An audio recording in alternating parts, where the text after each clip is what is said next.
Começa mais uma edição do JR 15 Minutos, o podcast da Record TV que aprofunda as notícias que mais mexem com a nossa vida. Uma professora foi morta e outras 4 pessoas ficaram feridas depois de um ataque numa escola pública de São Paulo. O agressor foi um aluno de 13 anos. De acordo com o relatório do governo federal, de dezembro passado, cerca de 35 estudantes e professores foram mortos em atentados nas escolas desde o início dos anos 2000. Antes disso, não há relatos de casos de mortes em razão de ataques violentos em instituições de ensino no país. O que mudou no ambiente escolar? Para justificar o início desses ataques, como prevenir a violência quando ela vem de dentro da própria comunidade escolar? A mudança desse quadro virá de medidas policiais ou sociais? O 15 Minutos de hoje esclarece essas e outras dúvidas com o juiz da Vara da Infância e da Juventude, Iberê Dias. Muito bem-vindo ao nosso podcast, doutor Iberê. Olá, Celso. Olá, Adriano. Olá, todo mundo que nos ouve. É sempre um prazer estar aqui. Quem nos acompanha nessa entrevista é a repórter da Record TV, Adriana Perrone. Adriana, a violência em ambientes escolares tem assustado a comunidade escolar e a população em geral. O ataque que citamos na escola Tomásia Montoro segue em investigação, mas a polícia já tem indícios de que ele pode ter sido planejado, né? Oi, Celso. Obrigada pelo convite. Embora aí seja para falar de um assunto tão triste, né, que chocou aí o Brasil inteiro. Oi, doutor Iberê. Muito prazer estar aqui com o senhor também. Celso, sim, as agressões com uma faca por um adolescente de 13 anos dentro dessa escola na Zona Oeste de São Paulo foi logo no início das aulas por volta das 7h15 da manhã. Segundo testemunhas, o aluno do 8º ano do ensino fundamental, usando uma máscara de caveira, esfaqueou as costas de uma professora várias vezes. Depois, acabou ferindo um colega e foi contido e desarmado por uma outra professora. E isso teria evitado mais vítimas. Doutor Iberê, esse ataque provocou mais uma morte num ambiente que deveria ser seguro, tranquilo. Há uma explicação possível para o registro desse tipo de ataque aqui no Brasil? Essa é a grande questão que se coloca para a comunidade da pedagogia e, em geral, da defesa dos direitos de crianças e adolescentes, né? O que tem havido de cerca de 2 décadas para cá, como você mencionou no início, para que esse cenário tenha mudado tão drasticamente, né? A gente não via ataques como esses antigamente e isso começou a ser, infelizmente, relativamente frequente a partir do começo dos anos 2000, né? Ontem, por sorte, de algum modo, né, o adolescente portava uma faca e não uma arma de fogo. Se ele portasse uma arma de fogo, o resultado seria certamente ainda pior, assim como a gente observou anos atrás no caso da escola de Suzano, né? E há relatos de que esse adolescente perguntou numa comunidade no Twitter se ele deveria aguardar para estar mais fortemente armado ou se ele deveria provocar o ataque com facas mesmo. Já há pessoas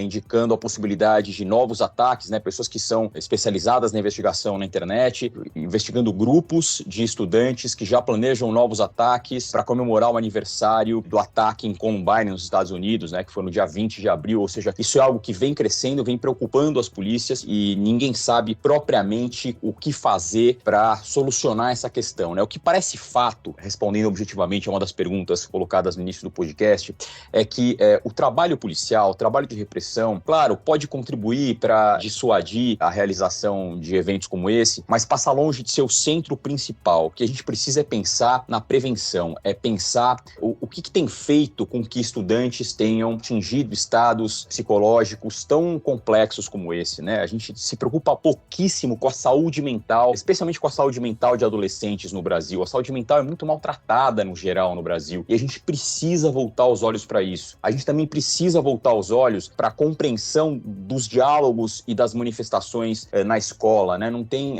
são raras as preocupações com estudantes que indicam de alguma forma um adoecimento psicológico nas escolas, né?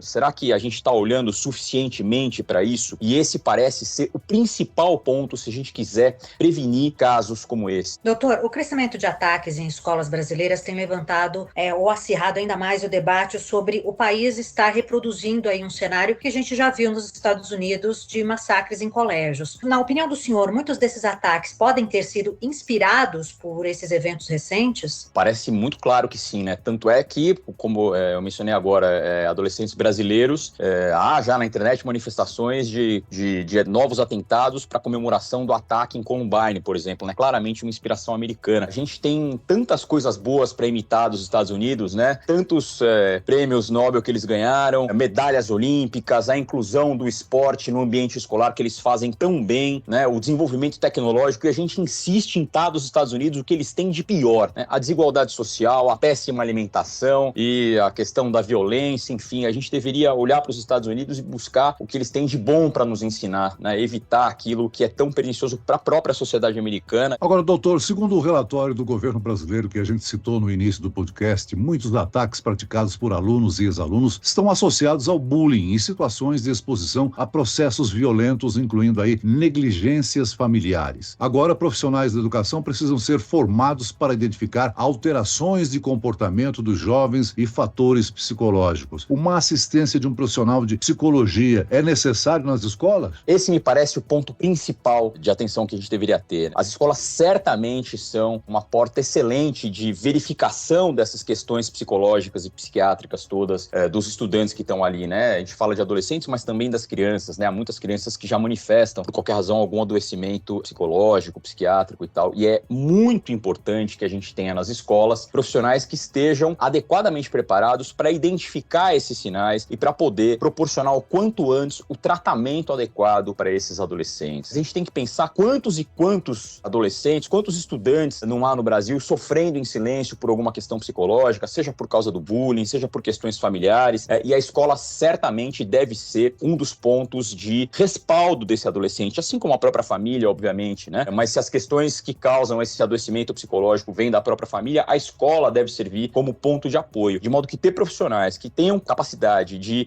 perceber esse adoecimento psicológico e proporcionar para os estudantes um respaldo adequado, me parece o ponto principal para que a gente evite situações como essa e para que a gente, de algum modo, também proporcione a esses adolescentes integrar o direito à saúde, que também engloba a saúde psicológica, que está previsto no ECA, está previsto na Constituição. Agora, o conteúdo disseminado em redes sociais e aplicativos de troca de mensagens pode ter contribuído, influenciado o autor desse ataque, né? Certamente. A polícia já apurou que antes de fazer o ataque, o adolescente já havia na internet manifestado essa intenção, né? Conversava com alguns outros adolescentes em uma comunidade fechada a respeito de como praticar o ataque. Inclusive, de novo, perguntou, né? Inquiriu ali na comunidade se seria adequado ele praticar o ataque com a faca ou se ele deveria esperar estar mais fortemente armado para que os danos fossem ainda maiores, né? Agora, choca muito o fato de a gente ter aí o registro da morte de uma professora de 71 anos, já aposentada, com a dedicação do ensino. O que a gente pode entender é que perdeu-se o respeito, a admiração ao professor como a gente tinha antigamente, doutor? Esse pode ser um dos indicativos. Realmente é, sob todos os aspectos, absolutamente lamentável que uma professora de 71 anos, que dedicou sua vida à educação e educação pública no Brasil, que é tão maltratada historicamente, né? Uma pessoa que se dedica a isso merece todas as homenagens.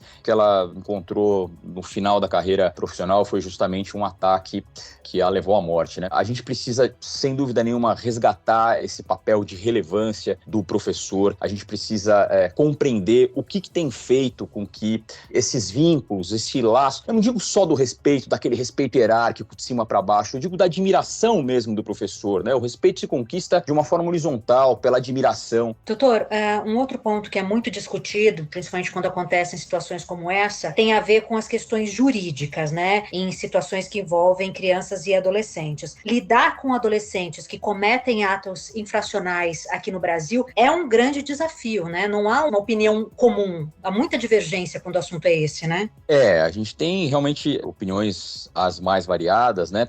E uma coisa que me preocupa é que quando acontece um caso como esse, de novo, a gente se preocupa muito com a repressão, né? E se preocupar com a repressão, basicamente significa a gente ficar debatendo qual é a marca do cadeado que a gente vai colocar na porta já arrombada. A gente deveria, nesse momento, voltar os olhos principalmente para estratégias de prevenção, né? É claro, depois que um fato como esse acontece, deve haver processo da pessoa que praticou o ato infracional, se for um adulto, o crime, sem dúvida nenhuma, mas isso não é o que vai solucionar definitivamente. Isso vai servir, no caso do adolescente, como uma socioeducação, no caso de um adulto, como uma punição, mas a gente tem visto historicamente que as punições não significam necessariamente uma estratégia adequada de redução de inibição de novas condutas, né? Se fosse assim, a gente não teria mais roubos no Brasil, não teria mais tráfico de drogas no Brasil. Tanto são os presos adultos por conta de atos como esse, né? A repressão, claro, é necessária, né, nos termos da lei e tal, mas a gente deveria, nesse momento, voltar as atenções e as energias para pensar estratégias de prevenção, né, inclusive do resgate dos direitos de crianças e adolescentes que são tão violados historicamente, né, e que acabam fazendo com que muitos desses adolescentes acabem reagindo, né, praticando atos infracionais como consequência dessa secular violação de direitos que eles sofrem, né? Agora, doutor Iberê, o que acontece com um menor apreendido em flagrante depois de cometer um ato infracional?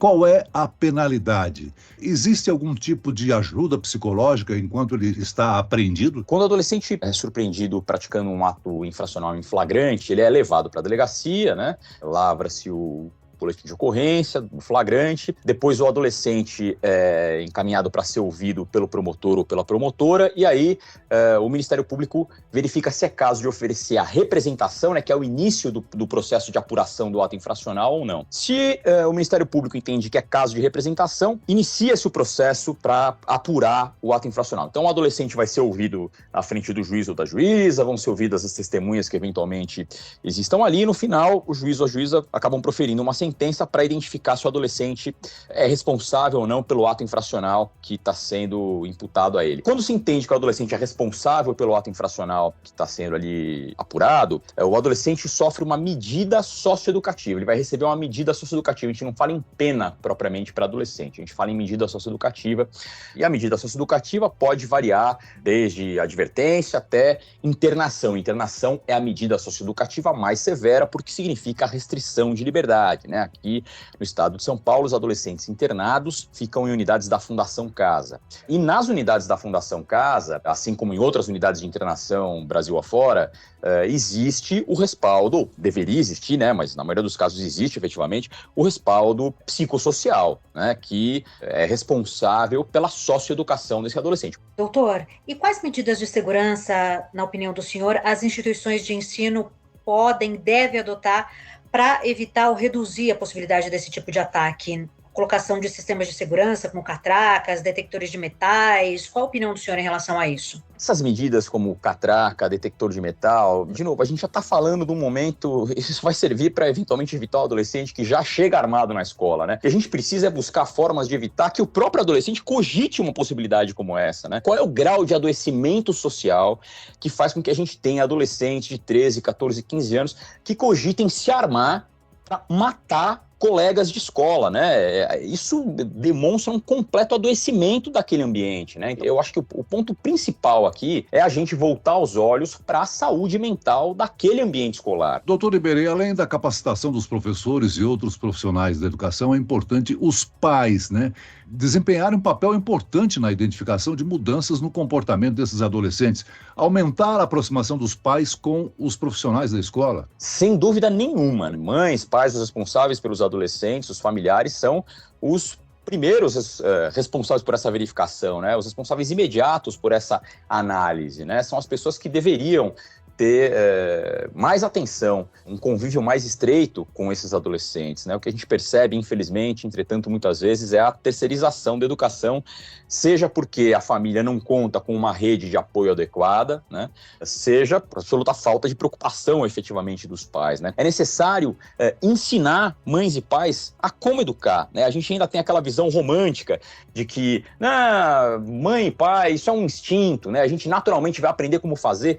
Isso não é verdade, né? Para que se propicie educação adequada, é necessário um mínimo de conhecimento técnico, né? Então, cuidar de cuidadores, como a gente fala, né? Ensinar a cuidar é algo extremamente necessário e que tem sido muito pouco praticado ainda. Sem dúvida nenhuma que mães, pais responsáveis pelas crianças, pelos adolescentes, devem receber primordial atenção nisso e são os responsáveis mais imediatos por identificar eventuais alterações de comportamento. É muito importante que mães e pais estejam atentos aos comportamentos de seus filhos e não negligenciem isso, porque quanto antes isso é identificado, quanto antes esse tratamento é iniciado, melhores são os resultados. Muito bem, nós chegamos ao fim desta edição do 15 Minutos. Eu quero aqui agradecer a participação e as informações do juiz da Vara da Infância e da Juventude, Iberê Dias. Muito obrigado, doutor. Muito obrigado, Celso. Muito obrigado, Adriana. É um prazer participar, sempre à disposição. E agradeço a presença da repórter da Record TV, Adriana Perrone. Obrigado, Adriana. Celso, doutor Iberê, eu que agradeço demais a participação. Um abraço.